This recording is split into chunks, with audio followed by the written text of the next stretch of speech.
Confesso aos irmãos que eu fui para Israel debaixo de muita pressão. Muita pressão. E eu tenho um jeito de extravasar minha pressão é brincando. Minha forma de extravasar é brincar. Rir, sorrir. Você ficar perto de mim, você não vai me ver murmurando, reclamando. Passando por poucas e boas lá, né? Você me viu reclamando lá? Não vi não. Pelo contrário, brincando o tempo todo, rindo de tudo. E debaixo de muita pressão. Cada um reage de uma forma às pressões da vida. Cada um reage de uma forma aos pesos que a vida lhe impõe. E debaixo de muita pressão, a gente passando todos os dias lá. E faltando um dia para acabar a viagem, eu falei: Deus, até agora você não falou comigo. O Senhor falou com a caravana. A gente teve um encontro no Jardim do Túmulo que foi lindo. Várias nações se encontraram ali. A gente começou a cantar uma canção. E uns cantavam em inglês, outros em português, a mesma canção. E foi lindo, foi lindo. Eu vi Deus naquele lugar. A gente teve uma experiência dentro do cenáculo que foi maravilhosa. Ao ponto que ficou só a gente dentro do cenáculo, lugar da descida do Espírito Santo.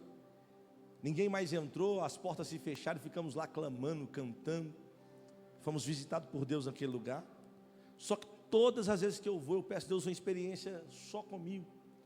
Uma experiência única para marcar minha vida, minha história. Eu já tive experiências em diversos lugares. Lá já tive no Muro das Lamentações, no Mar da Galileia. Já tive em alguns lugares, Fortaleza de Antônio, um lugar que a caravana nem passa. Um dia eu saí da caravana, entrei, lugar onde Jesus ficou preso, a solitária onde ele ficou.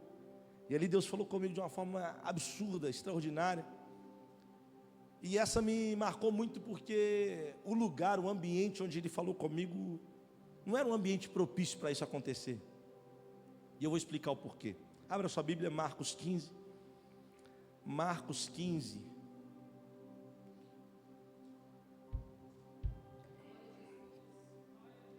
Eu não sou de ficar contando experiência, mas hoje eu preciso compartilhar com você. Foi o que Deus colocou no meu coração.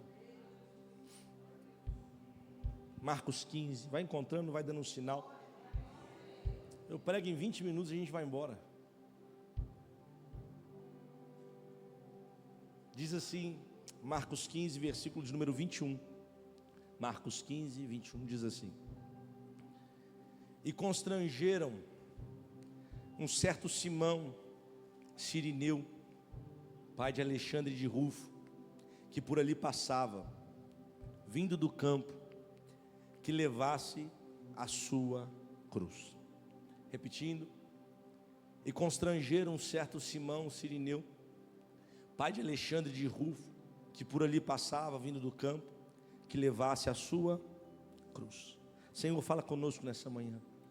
Precisamos ouvir tua voz nesse lugar. Quebra as barreiras, os impedimentos. Todo espírito que arrebata palavras, nós repreendemos na autoridade que há no nome de Jesus. Que tua palavra seja como uma flecha alcançando os nossos corações.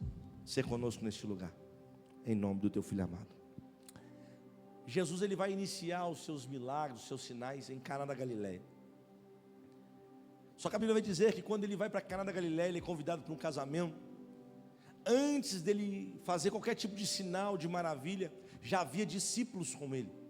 Ele já tinha 6 discípulos. 6 discípulos esses que não tinham visto milagre, não tinham visto cura, não tinham visto nenhum tipo de coisas sobrenaturais acontecendo. Mas eles seguiram Jesus por aquilo que ele é e não por aquilo que ele fazia. Eu aprendi que na vida vai ter seguidores e discípulos. Seguidores estão atrás de milagres, sinais sobrenaturais. Eles querem movimento das águas. Mas discípulo que é discípulo está disposto a esperar o tempo certo daquilo que a promessa diz que vai acontecer. Jesus, ele vai angariar muitos discípulos e também muitos seguidores.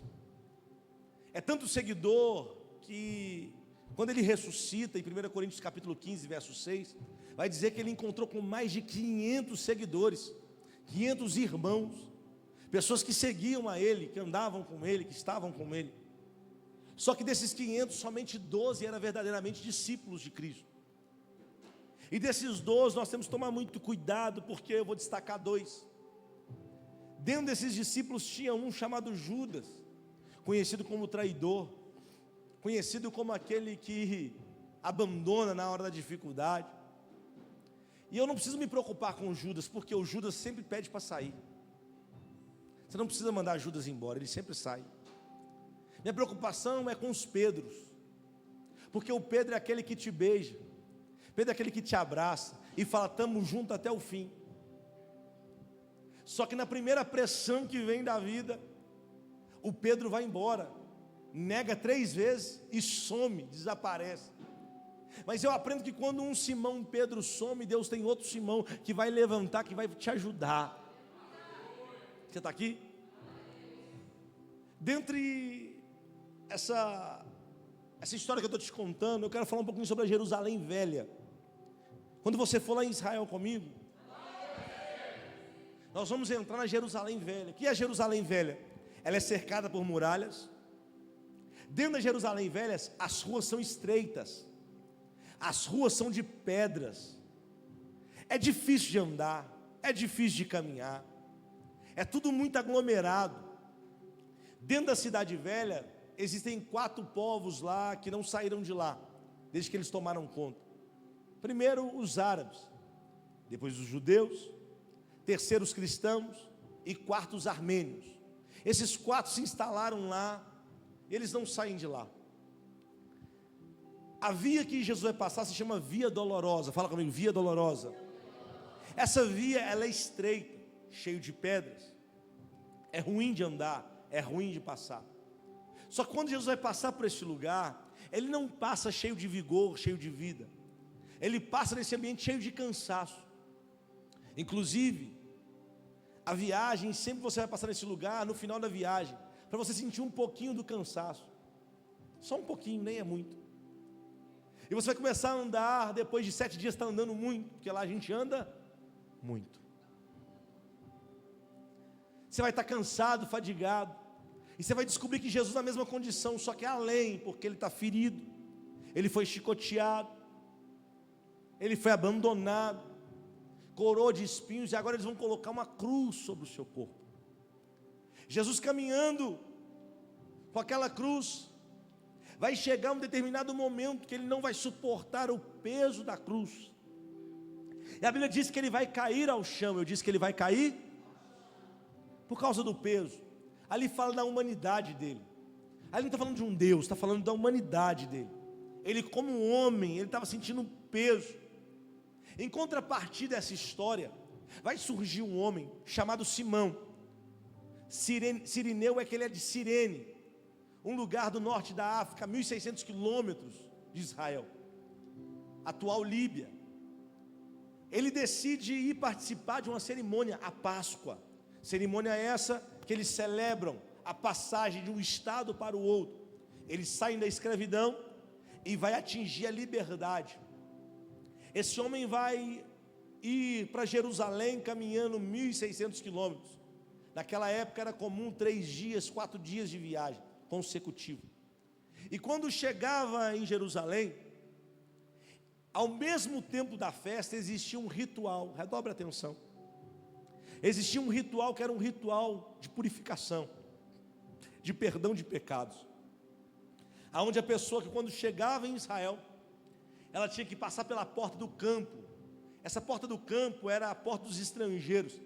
Hoje lá é a porta de Damasco, a atual porta de Damasco. Se você me acompanhou, você viu uma porta que eu coloquei, uma porta grande, a escadaria descendo, é essa porta. Eles vinham por essa porta, quando chegavam nessa porta, eles tinham que trazer uma veste branca, limpa, muito limpa, porque eles iam acessar o ambiente de purificação, que era o templo. Então quando ele passava por essa porta, um sacerdote vinha até ele e olhava como estava a condição da veste, se a veste estava branca, se a veste estava pura ou se não estava. E uma vez que essa veste estava branca, pura, ele era autorizado a percorrer o caminho por dentro da cidade velha e chegar até o templo, o ambiente onde haveria um sacrifício. Eu vou explicar como se dava o sacrifício. E uma vez que ele chegava dentro do templo, acontecia o sacrifício, e no final do sacrifício, o sumo sacerdote pegava uma esponja cheia de sangue e começava a rodar mesmo essa esponja, ao ponto que o sangue começava a aspergir em quem estava perto. E se uma gota caísse em você, com aquela veste branca, se somente uma gota caísse no seu vestido, na sua veste, você estava perdoado dos seus pecados, não só você, mas como toda a sua família. Então todo mundo tinha esse momento como um momento muito especial, um momento de perdão, de purificação. Então existia, sabe, um desafio de participar da Páscoa e chegar no meio dessa cerimônia e ser perdoado de todos os pecados. A Bíblia vai dizer que esse homem, ele vai sair do campo, vai percorrer essa distância toda, e quando ele vai passar pela porta de Damasco, escute isso, existe uma multidão na contramão. Olhe para mim, existe uma multidão na contramão. Essa multidão está levando um maldito. Esse maldito está carregando uma cruz. Pastor, quem é o maldito? Jesus. Que é isso, pastor? Sim, a Bíblia diz que todo aquele que for pendurado no madeiro será maldito. Esse homem que está vindo não conhece Jesus, não sabe quem é Jesus. Quando ele vai entrar, ele vê a multidão vindo, uma multidão nervosa, uma multidão que está gritando: crucifica-o, mata-o. É a mesma multidão que semanas atrás estava dizendo: hosana, bendito que vem em nome do Senhor. Então não se iluda com a multidão, não se iluda com os aplausos, com os elogios, porque quem está te aplaudindo hoje, amanhã pode estar te vaiando. Você está aí? Fica comigo, estou indo para o fim já.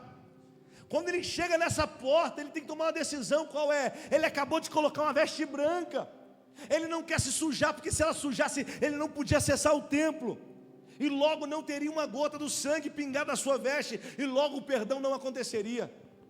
Meu irmão, quando ele está nessa situação e não sabe o que fazer, ele tenta passar pelo meio da multidão sem ser percebido. Só que a Bíblia diz que quando ele está passando, um soldado vem e pega ele, escuta isso, e vai obrigar, não pede, vai obrigar. Existe um termo que se chama angariação. Esse termo é usado para quando um soldado pega um civil, e esse civil é obrigado a cumprir uma tarefa. Ele pega esse homem e fala: você vai ajudar ele a carregar a cruz, você vai ajudar a ele a carregar a cruz. Só que quando ele olha para Jesus, ele vê Jesus todo ensanguentado, coroas de espinhos. Ele fala: se eu ajudar, eu não vou conseguir entrar no templo, e logo não vou ter perdão dos meus pecados. Ele não quer ajudar, mas o texto diz que ele foi obrigado. E quando eu estava lá em Israel, a gente caminhando pela Via Dolorosa, nós chegamos num ambiente onde se diz que Jesus colocou a mão e caiu. Lá tem uma pedra, todo mundo tira foto, coloca a mão também. E nesse ambiente eu sempre passei lá. Todo mundo ficou olhando para a pedra, e eu também. Só que nesse lugar estreito, uma viela, eu comecei a imaginar Jesus caído e colocando a mão de lado. Comecei a imaginar a cruz sobre as suas costas, o peso que ele estava carregando ao ponto dele cair no chão. Só que quando Jesus cai, ele cai em frente ao Simão Cirineu. Escuta isso. E quando eu estou olhando para a pedra, eu fiquei com Deus, falei: Deus, é tudo muito normal isso, cansado, fadigado, ele caiu, tudo normal. O Espírito Santo falou assim: olha para cima. E quando eu olhei, tinha uma escrita: Simão Cirineu, uma porta. E eu lembrei desse texto, e o texto fala assim, que os soldados obrigaram Simão Cirineu a ajudar Jesus. No tempo do peso, no tempo da luta, no tempo da dificuldade, Deus vai obrigar, não vai pedir, não vai solicitar, Ele vai obrigar algumas pessoas a arrancar o peso que está sobre a tua vida, para que você cumpra o propósito a qual Ele estabeleceu. Deus viu o peso que você está carregando, Deus viu a luta que você está passando, e Ele permitiu até cair, mas não cai para ficar prostrado. Ele permitiu agora um Simão entrar no meio da história. Ele vai pegar a tua cruz, Ele vai carregar a tua cruz, Ele vai tirar o peso das suas costas. Por quê, pastor? Porque o propósito vai se cumprir.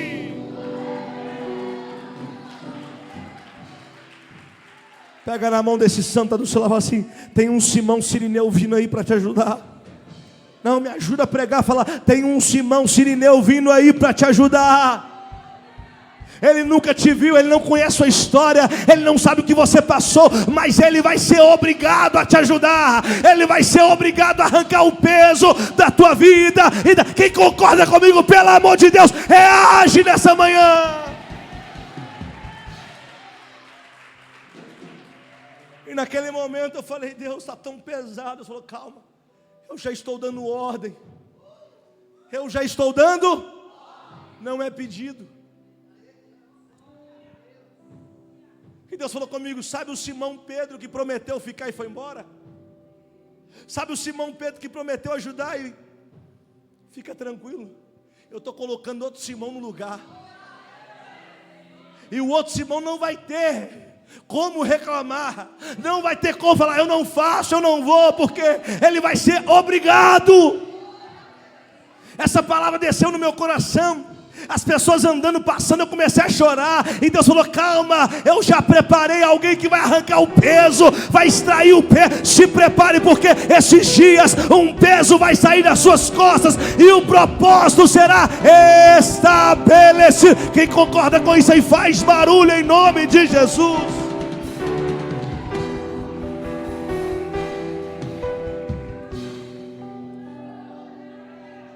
O Simão conhecia de rito, o Sirineu sabia como é que funcionava as coisas. Pastor Diego, ele sabia como que funcionava o rito, mas não conhecia Jesus. Eu quero te falar um pouquinho de rito, como era. O sacerdote primeiro, ele se banhava, se purificava todo, depois escolhia um cordeiro, olhe para mim, preste atenção. A diferença de cordeiro para carneiro é muito simples. Qual é, pastor? É que um ainda não cruzou. O carneiro já cruzou, o cordeiro não. Tem gente que fala assim: Jesus teve caso com Maria, porque não leu Bíblia. Porque se ler Bíblia vai ver o que João falou acerca de Jesus. Eis o Cordeiro de Deus, que tira o pecado. Ele não é carneiro, ele é cordeiro. Então Jesus era puro. Aí vem o sacerdote, sumo sacerdote, e se atente para isso aqui é muito rápido. Ele escolhia o cordeiro, tinha que ser puro, sem mancha, limpo, perfeito. Ele pegava agora o cordeiro, passava na água, depois de passar na água, ele levava para o altar, pegava uma navalha e cortava a jugular do cordeiro. Mas antes dele chegar no altar, ele fazia um experimento, para ver se era cordeiro mesmo ou não, para ver se era ovelha mesmo ou não. Ele vinha e amarrava, como se fosse nas costas da ovelha, do cordeiro, uma corda, e ele começava a andar, e puxava, pá, o cordeiro, pá, e puxava, com muita força, aquele solavanco, para ver se aquele cordeiro, aquela ovelha ia berrar ou não. Escute isso aqui, porque tem gente que quando passa na prova começa a berrar, começa a dar cabeçada, aí você descobre, não é ovelha, é bode. Porque ovelha que é ovelha, quando passa na prova, o solavanco vem, o máximo que faz é chora, não grita, não reclama, não murmura, no máximo que faz. É por isso que Jesus foi o cordeiro. Ele foi mudo ao matar, mudo. O máximo que ele fez foi chorar. Ele não gritou, ele não murmurou, ele estava dizendo: eu sou uma ovelha. Agora tem pessoas que quando passa pelo tranco da vida murmura, reclama, xinga, é bode. Tem muita gente que a vida não mudou porque se tornou um bode. Reclama de tudo, murmura de tudo. Ei, você precisa se tornar uma ovelha. Jesus era uma ovelha. Ele pegava o solavanco, limpava na água, agora levava para o altar, cortava, pegava o sangue e aspergia o sangue 7 vezes, em forma de uma aliança, porque não tem início, não tem meio, não tem fim. Falando sobre a aliança que tinha com Deus. Agora ele vinha com a mão esquerda, tirava o cordeiro, não podia encostar mais no sangue, senão ele contaminava o sangue. Ele pegava uma esponja chamada hisopo, é uma planta. Ela faz como se fosse o trabalho de uma esponja, de sugar tudo. Quer ver? Deixa eu ler com você Salmo 51, verso 7. Só um texto hoje. Salmo 51, verso 7.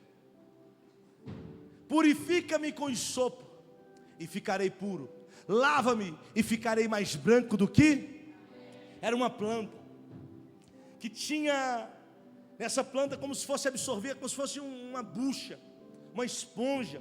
Só que ele tinha que pegar uma madeira, colocar nessa esponja, vir aonde está o sangue,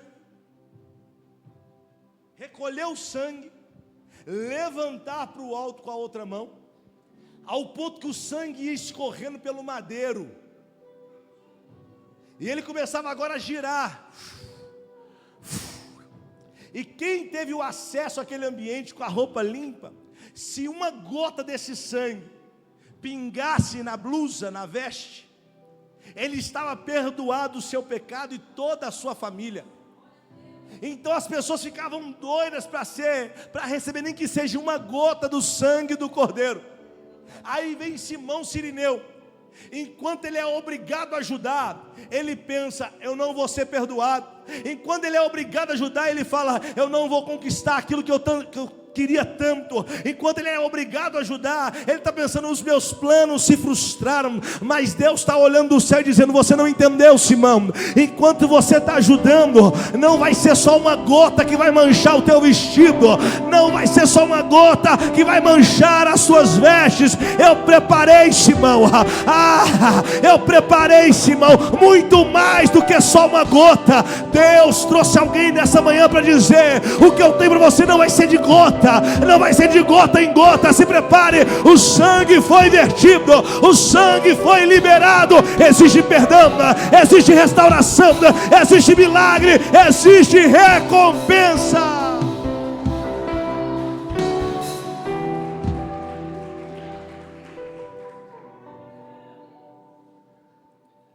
No momento, ele estava indo encontrar com o cordeiro. Só que foi o cordeiro que encontrou com ele.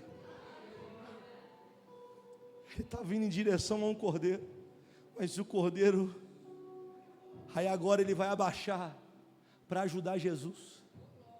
Ele vai fazer o quê?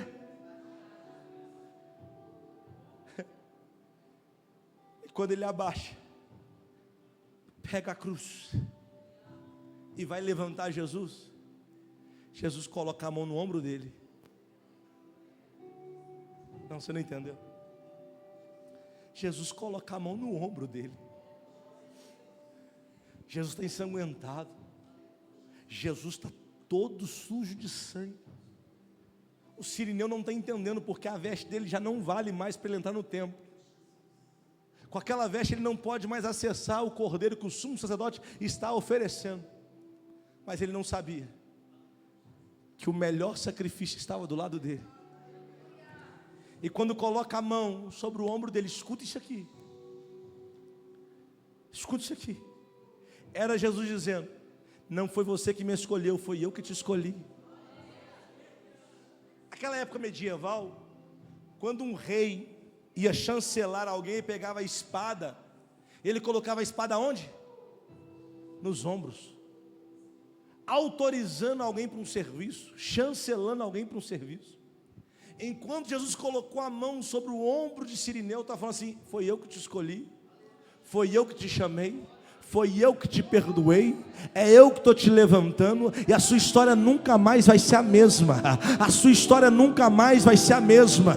Naquele momento, enquanto nós estávamos lá, naquela viagem, o povo rindo, chorando, brincando, andando, e Deus falando no meu coração: se prepare, porque o tempo de peso está acabando. O tempo de peso está acabando, e eu vim liberar sobre a tua vida, porque eu não sei qual peso você está enfrentando, mas Deus me autoriza a dizer nessa manhã: o tempo de peso está acabando. O seu casamento não vai ser mais pesado, a sua vida financeira não vai ser mais pesada, o ministério não vai ser mais pesado, porque tem Simão Sirineu se levantando para te socorrer, tem Simão Sirineu se levantando para te ajudar. Quem crê nisso, pelo amor de Deus, faz um barulho neste lugar.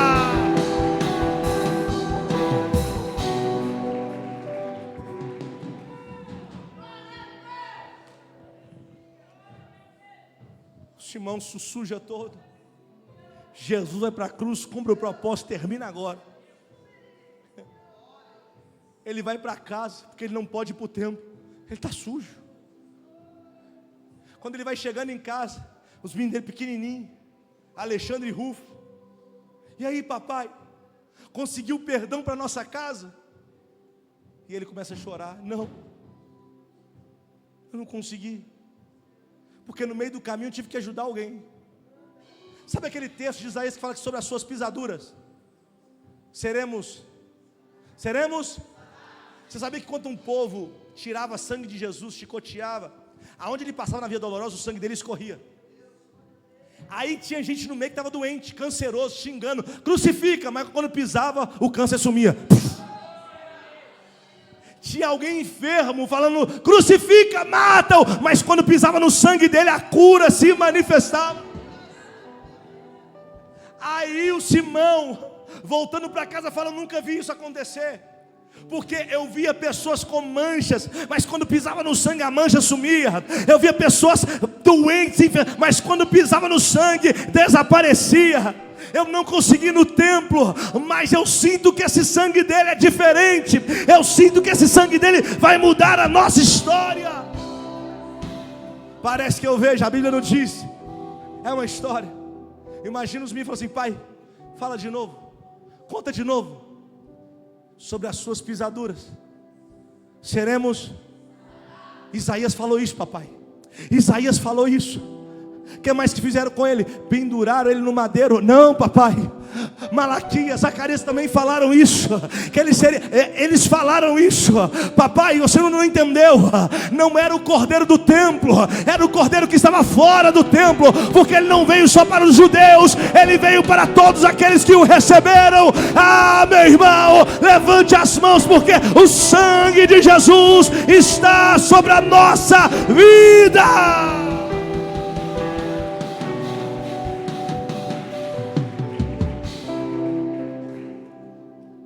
Vai para casa triste, mas quando chega em casa, ele descobre que o sangue que ele precisava já estava sobre ele. Me ajuda a pregar, chacoalha seu vizinho e fala assim: o que você precisa já está sobre você. Eu vou de novo: o que você precisa já está sobre você. Pastor, e minha família, e minha casa? Calma. A Bíblia diz, apóstolo Paulo aos Romanos vai dizer: saudai a Rufo. Sabe quem era Rufo? Filho de Simão Sirineu. Pastor, não entendi. Ele foi buscar para ele, para sua casa. Quando ele encontrou com Jesus, ele falou assim: perdi, a minha casa perdeu. Jesus falou: não, você não entendeu. Eu estou te levantando hoje, e a sua descendência vai ser poderosa sobre a face da terra, ao ponto que o apóstolo Paulo vai citar o filho dele no texto assim: saúda Rufo, porque eles são importantes para a igreja primitiva. Eu nunca vi alguém que tem um sangue que não seja relevante para o reino. Eu nunca vi alguém que tem um sangue que não se porta e seja relevante para que o reino cresça, para que o reino avance. Então se prepare, porque o sangue dele está sobre a nossa vida. Fica de pé no seu lugar.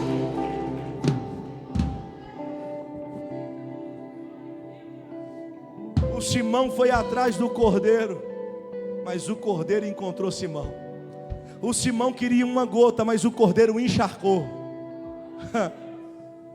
Vou falar de novo, o Simão só queria uma gota, mas o cordeiro o encharcou. E quando eu andava naquela via dolorosa, eu falei assim: se prepara, porque você veio aqui receber uma gota, mas eu estou te encharcando hoje. Eu estou te encharcando hoje. Eu estou encharcando o ministério hoje. Alguém não entendeu, estava do meu lado. Eu comecei a chorar e falar: meu Deus, arranca o peso. Meu Deus, tira o peso. E quando eu andava, eu falei assim: eu estou te encharcando hoje. Eu estou te encharcando hoje. E eu creio que Deus trouxe você aqui hoje para te encharcar também, dizer: esse peso está saindo. Se prepara para voar. Feche os teus olhos nessa manhã. Só Deus e você sabe o peso que você tem carregado. Só Deus e você sabe o peso que você tem carregado. Só Deus e você sabe o peso. Quantas vezes vontade de desistir, de parar. Quantas vezes vontade de recuar e falar: Senhor, eu não consigo mais. Senhor, eu não aguento mais. Ele queria só te mostrar, falar: até eu caí no chão, até eu senti o peso, até eu senti o peso.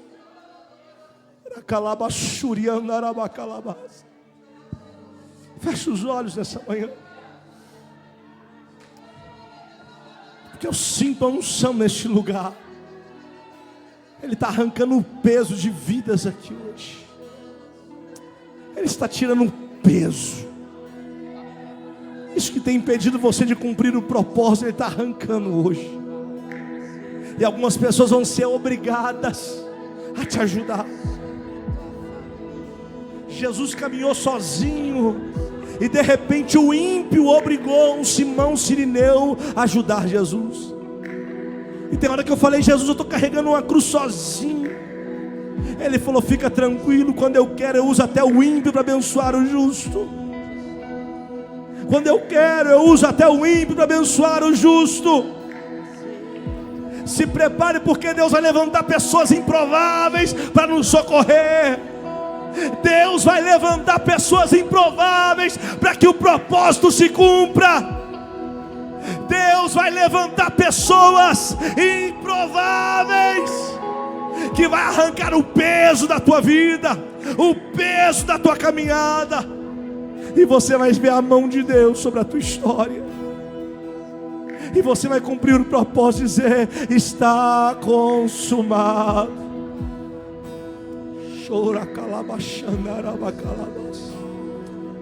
Senhor, nós oramos nessa manhã para que todo o peso seja retirado do meio de nós. Tudo aquilo que, Senhor, está pesando sobre os nossos ombros, impedindo o propósito de manifestar, impedindo o propósito de acontecer, nós declaramos em o nome de Jesus Cristo, que a partir de hoje vão se levantar Simãos, esses que vão arrancar, vão carregar a cruz, vão nos socorrer, vão nos ajudar, e o propósito vai se cumprir, o teu nome vai ser glorificado, haverá dias melhores. Em nome de Jesus, sobre essa